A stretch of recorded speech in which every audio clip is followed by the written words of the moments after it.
मगर आने वाले दिनों में मैं इन लोगों को एक बहुत स्ट्रांग मैसेज देना चाहूँगा कि आप लोगों की जो मुफाद परस्त सियासत है, इससे आवाम जो है हर तरीके से वाकिफ़ हो गई है। आने वाले दिनों में आप लोगों को इसका बहुत बड़ा जो नुकसान उठाना पड़ेगा।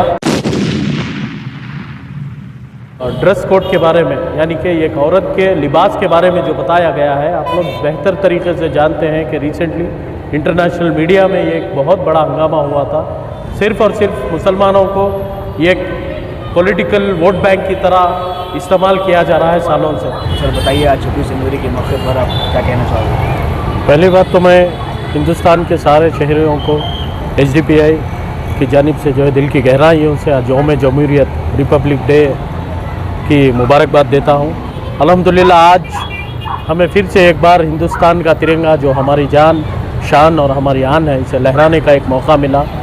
आज KG हल्ली वार्ड और सगायापुरम की तरफ से अल्हम्दुलिल्लाह हमने एक 100 मीटर का फ्लैग मार्च भी किया है, जिससे हम ये साबित करना चाहते हैं, जो लोग भूल गए हैं कि पिछड़े तबक़ात ख़ास करके माइनॉरिटीज़ का योगदान हिंदुस्तान की आज़ादी में क्या था बोलकर, तो आज हम लोगों को आज ही के दिन जो है 26 जनवरी को हिंदुस्तान का संविधान लागू हुआ था। मगर अफसोस के साथ ये कहना पड़ रहा है कि चंद फिस्ता ही ताकतों ने इसी संविधान को अपने मुफाद के लिए यूज़ करते हुए कभी जो संविधान में हक़ है, right to eat, right to wear, article 15 subsection 3 में जो ड्रेस कोड के बारे में, यानी कि एक औरत के लिबास के बारे में जो बताया गया है, आप लोग बेहतर तरीके से जानते हैं कि रिसेंटली इंटरनेशनल मीडिया में ये एक बहुत बड़ा हंगामा हुआ था जो हिजाब को इशू को लेकर।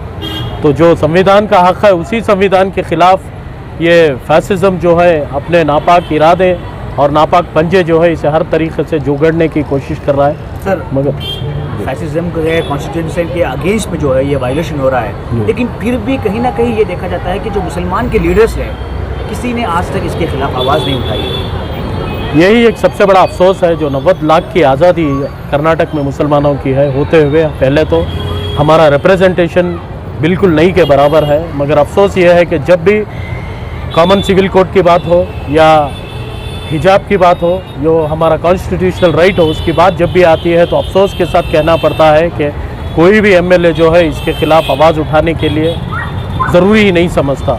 सिर्फ़ और सिर्फ मुसलमानों को ये पॉलिटिकल वोट बैंक की तरह इस्तेमाल किया जा रहा है सालों से। मगर आने वाले दिनों में मैं इन लोगों को एक बहुत स्ट्रांग मैसेज देना चाहूँगा कि आप लोगों की जो मुफाद परस्त सियासत है, इससे आवाम जो है हर तरीके से वाकिफ़ हो गई है। आने वाले दिनों में आप लोगों को इसका बहुत बड़ा जो नुकसान उठाना पड़ेगा और तमाम वोटर्स जो है अब बेदार हो गए हैं, बेवकूफ़ों की तरह वोट करना अभी बंद हो गया है। तो आप लोगों से भी मैं कह देता हूँ कि अगरचे आने वाले दिनों में हमारे हुकूक़ जो कॉन्स्टिट्यूशनली राइट्स हैं उसके ख़िलाफ़ जो भी कदम उठा रहे हैं, उसके ख़िलाफ़ अगरचे आप लोग नहीं बात किए तो आपको रिप्लेसमेंट का एक बहुत अच्छा ऑप्शन भी इन्हीं के पास है बोलकर मैं बताना चाहूँगा। तो आपकी जानिब से, HDPI की जानिब से आपने कुछ कदम उठाया है इस बारे में? जी अल्हम्दुलिल्लाह, आज सारे हिंदुस्तान में एक मुहिम का आगाज़ किया गया है कि सेव इंडिया सेव कॉन्स्टिट्यूशन बोलकर आने वाले 15 अगस्त तक सारे हिंदुस्तान में कॉन्स्टिट्यूशन को लेकर किस तरह कॉन्स्टिट्यूशन को, आज फैसिज़म कॉन्स्टिट्यूशन को ख़त्म करने की बात कर रही है, तो उसी तरह HDPI जो है कॉन्स्टिट्यूशन को बचाने के लिए एक बहुत बड़ी मुहिम का आगाज़ मुख्तलिफ़ तंजीमों के साथ मिलकर एक आगाज़ आज ही के दिन हुआ है, जिसका इनागुरल प्रोग्राम आज तिरुचिरापल्ली में हुआ है। तो इसी तरह सारे हिंदुस्तान में कॉन्स्टिट्यूशन सेव इंडिया के नाम से जो है सारे हिंदुस्तान भर में अलग अलग मुख्तलिफ़ कॉन्फ्रेंसेस की जाएगी और गेट टुगेदर्स होंगे और गली गली में जो है कॉर्नर मीट्स के ज़रिए से संविधान हमें क्या बताता है और एक्चुअल हकदार कौन है संविधान के, ये हम लोग बताने के लिए इंशाल्लाह एक मुहिम स्टार्ट किए हुए हैं। क्या मैसेज देना चाहोगे? बस मैं इतना कहूँगा कि जब तक कि हमारा रिप्रेजेंटेशन हिंदुस्तान की सियासत में, एक जमहूरी मुल्क का सबसे बड़ा हथियार है उसकी सियासत, तो जब तक जमहूरी मुल्क में, जमहूरी निज़ाम में जो है हम लोग इलेक्ट्रल पॉलिटिक्स में अगरचे हम लोग नहीं आएंगे तो ये कुछ नहीं, इससे बड़ी आने वाले दिनों में मुसीबतों का सामना करना पड़ेगा।